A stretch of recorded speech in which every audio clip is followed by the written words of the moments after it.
ഈ മെട്രോ എന്നുള്ള പേരിന് വേറൊരു കഥ ഉണ്ടായി, ഞാൻ പറഞ്ഞുതരാട്ടോ. ലുലുവിലേക്ക്, അതായത് നമ്മുടെ ലുലു ഉണ്ടല്ലോ, ലുലുവിലേക്ക് ഒരു പാലം വേണം പറഞ്ഞിട്ട് യൂസഫ് അലി അന്ന് കുറെ ഇടങ്ങറായി പാവം, നടന്നില്ല. അവസാനം മന്മഥ ഇടപെട്ടില്ലേ? അത് എന്താന്ന് പറഞ്ഞു കൊടുക്കേ. ഇല്ല രാഘവേട്ടാ, അതെ ഈ യൂസഫ് അലി സാഹിബ് ആ ലുലു കെട്ടിയപ്പോ അവിടെ ഒരു പാലം ഉണ്ടെങ്കിൽ അവർക്ക് ആൾക്കാർക്ക് അങ്ങോട്ടും ഇങ്ങോട്ടും പോകുന്നു. അങ്ങനെ കുറെ ദിവസം അദ്ദേഹം മുഖ്യമന്ത്രിയായിട്ടൊക്കെ സംസാരിച്ചിട്ട് നടന്നില്ല. ഒടുവിൽ എന്നെ വിളിച്ച് ഒരാഴ്ച നിരന്തരം ഫോൺ വിളി, ഒടുവിൽ ഹെലികോപ്റ്റർ വിട്ടു വന്നു. പിന്നെ അതെല്ലാം അങ്ങ് പോയി ചർച്ച ചെയ്ത് പിന്നെ മുഖ്യമന്ത്രിയായിട്ട് ഞാനൊന്ന് സംസാരിച്ച പിന്നെ അല്ലേ ഈ അവിടെ ആ പാലം വന്നു. എന്നിട്ട് ഞാൻ രണ്ടാളോടും പറഞ്ഞു, യൂസഫ് അലി സാഹിബിന്റെ അടുത്ത് മുഖ്യമന്ത്രിയുടെ അടുത്തും പറഞ്ഞു, ഒരു പാലം വിട്ട അങ്ങോട്ടും വേണം ഇങ്ങോട്ടും വേണം. അതുകൊണ്ട് ഗുണമായി. ഇപ്പൊ മെട്രോ അങ്ങോട്ടും ഇങ്ങോട്ടും ഉണ്ടല്ലോ, അല്ലെങ്കിൽ ഒരു വശത്ത് കണ്ടായിരുന്നല്ലോ. ആ പാലത്തിന് മന്മഥൻ പാലം എന്ന് പേരിടണായിരുന്നു. അതിനെന്റെ രാഘവേട്ട പാലത്തിനല്ലല്ലോ പേരിട്ടത്. ഇപ്പൊ മെട്രോ എന്ന് പേര് വരാൻ എന്താ കാരണം? എങ്ങനെ? അതറിയില്ല എനിക്ക്? ഇല്ല. മന്മഥന്റെ പേരാണ് അത്. മന്മഥൻ ട്രാക്ക് എന്നാണ് ആദ്യം ഇടാൻ നിന്നത്. അപ്പൊ അത് പറഞ്ഞപ്പോ മൂപ്പര് സമ്മതിച്ചില്ല, ഒന്നും വേണ്ട, പൊതുജനങ്ങളുടെ ഒരു കാര്യമാണ്, എന്റെ പേരിലൊന്നും അത് ശരിയാവൂല പറഞ്ഞപ്പോ അവര് ആ തന്ത്രപൂർവ്വം എന്ത് ചെയ്ത് എം അങ്ങോട്ട് ഇട്ട ആദ്യം. അത് മന്മഥന്റെ എമ്മ, പിന്നെ ട്രാക്കിന്റെ ട്രോയും.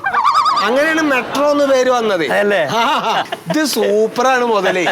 എന്റെ കോയക്ക രാഘവേട്ട, ഇനിയിപ്പൊ അങ്ങനെ പേര് വരാന്നുണ്ടെങ്കിൽ ഇവിടെ എന്തോരം സംഭവങ്ങൾക്ക് എന്റെ പേര് വരണം. അവിടെ ഒരു പോസ്റ്റ് ഇരിക്കുന്നില്ല, ആ പോസ്റ്റ് ഞാൻ പറഞ്ഞിട്ട് അത് സെറ്റാക്കി ഇലക്ട്രിസിറ്റിക്കാര്. ഈ ജോസഫേട്ടന്റെ ഈ വീട് ഇവിടെ സാങ്ഷൻ വാങ്ങി കൊടുത്ത ഞാനാ, അതിൽ വിടണം എന്റെ പേര്. അങ്ങനെ നോക്കിയാ എല്ലാ പേരും മന്മഥൻ. സൂപ്പറാണ് മുതല്, സൂപ്പറാണ്.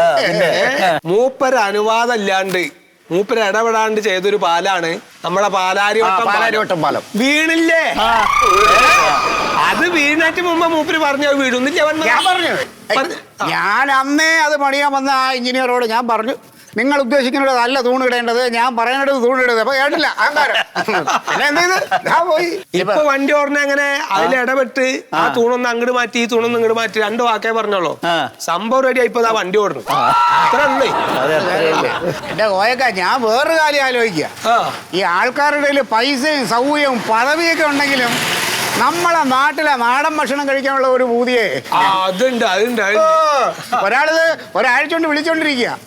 രാഹുലേ. ഏത് രാഹുല്? നമ്മുടെ രാഹുൽ ഗാന്ധി. ആള് ഇപ്പൊ മറ്റേ ജോഡോ യാത്രക്ക് വന്നപ്പോ രാവിലെ പോലെ വൈകുന്നേരം വരെ നടക്കും, വൈകുന്നേരം ആകുമ്പോ എന്റെ വീട്ടിൽ വരും. അറിയോ, കപ്പയും കരിമീനും കഴിക്കും. ഇത് ഞങ്ങൾ അറിഞ്ഞില്ലല്ലോ. അങ്ങനെ ഒരാഴ്ച മുഴുവനും രാവിലെ പോലെ വൈകുന്നേരം നടത്താൻ എന്റെ വീട്ടിൽ വരുന്നു, കപ്പ മീനും കഴിക്കുന്നു, പോകുന്നു. അപ്പൊ ഇപ്പൊ പറയാ കപ്പയും ഉണക്കമീനും ചമ്മന്തിയും വേണം. വരൂ അടുത്ത ആഴ്ച. പിന്നെ സൂപ്പർ മുതൽ തന്നെയാണ്.